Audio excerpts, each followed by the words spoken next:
Hello, it's Nikki. So today I'm going to share something with you which I think will be really useful if you have a bit of either indecision or uncertainty about what is going on in terms of attracting ideal clients or opportunities. And I know this is a real bugbear for a lot of my clients, that they're sort of saying, yeah, but I'm not quite sure who she is, or I feel like I'm always chasing the next, not chasing, but catch me if you can. You're always looking for the next customer or the next potential buyer. And this can sometimes be because you're not really sure who that person is. And we have all, I guess, been taught these sort of generic terms of like, I'm just supporting women in business, or I'm supporting mums. And these are huge demographics. And we're all very different within that. I mean, there's similarities, there's stuff, there's circumstances going on, but there is a lot to be said for doing this in-depth work and really figuring out who he or she or they are and really understanding what's going on for them. So to backtrack, when I think about my own experience in terms of making purchases, and especially making big purchases in terms of investment or buying courses or signing up to work with people, there is usually a point where it becomes an emotional purchase. I get to this point basically where I'm like, I can't not do it now. Because sometimes when you're looking at stuff on paper, you're like, wow, this feels like a lot of money, or this wasn't something that I'd necessarily budgeted for, and now it's come along and it's revealed itself, and now I just have to purchase it. And a client of mine was saying this to me, is that when I do my copy, she really feels emotionally connected to me, because sometimes I'm quite bold in my copy on my website. I will sort of air things that are going on, like, is this you? Are you experiencing X, Y, and Z? And sometimes my client was saying it's quite uncomfortable to read, because you might go 1, yeah, 2, yeah, ooh, 3, 4, and 5. Oh, blimey, yeah, I've got work to do. And that's kind of what you want. And as long as you're doing it with kindness and you're taking care of people, it's going to give people that little nudge in order to purchase or to move ahead, because we all can get stuck in emails and DMs and trails and like, this looks really great. Can you let me know about your services? We've all been in those situations where people are kind of browsing.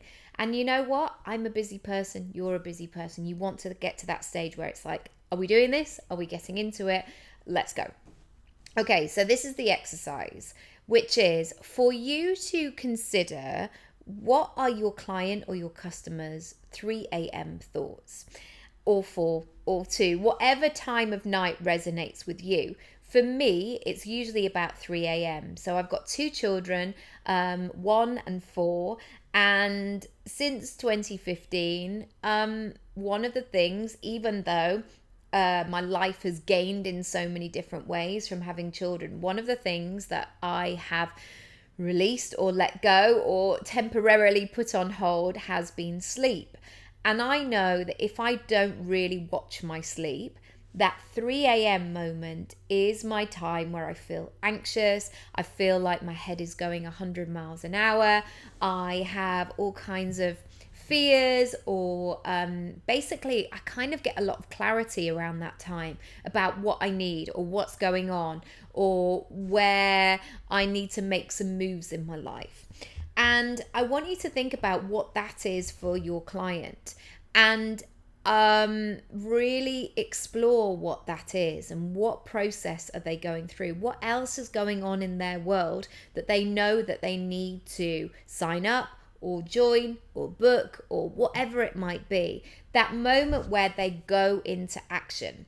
So I want you to explore that today, because that sense of you understanding them and you showing that you can take care of them is really important to put into your personal brand. So see it dotted and peppered around all the time, so people start to feel comfortable with you.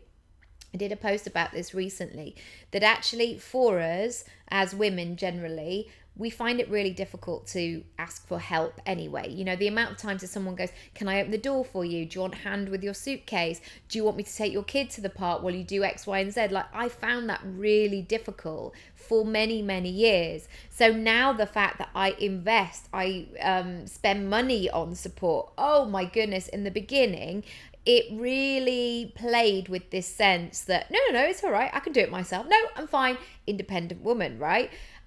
So it's important that you become familiar. You become familiar with what is going on. What are those circumstances? What are those moving plates that are quite often spinning around your ideal client and customer? And we're not doing it so you're going to shame them or really hard sell or use some kind of underhand technique. This is about you really understanding them so that person feels heard, they feel supportive, they feel like they have the next steps waiting for them, and you are that person to support them. So I would love to hear what you think. There is a training down below actually if you want to get cracking with this and explore further about attracting your ideal clients or your customers. So dig into that. It's only £20 and you can get cracking, and hopefully, especially if one of your goals for this quarter is like, I really need some more clients, do this work, do this training, have a look at what's going on underneath, and I can't wait to see what you do from here on in.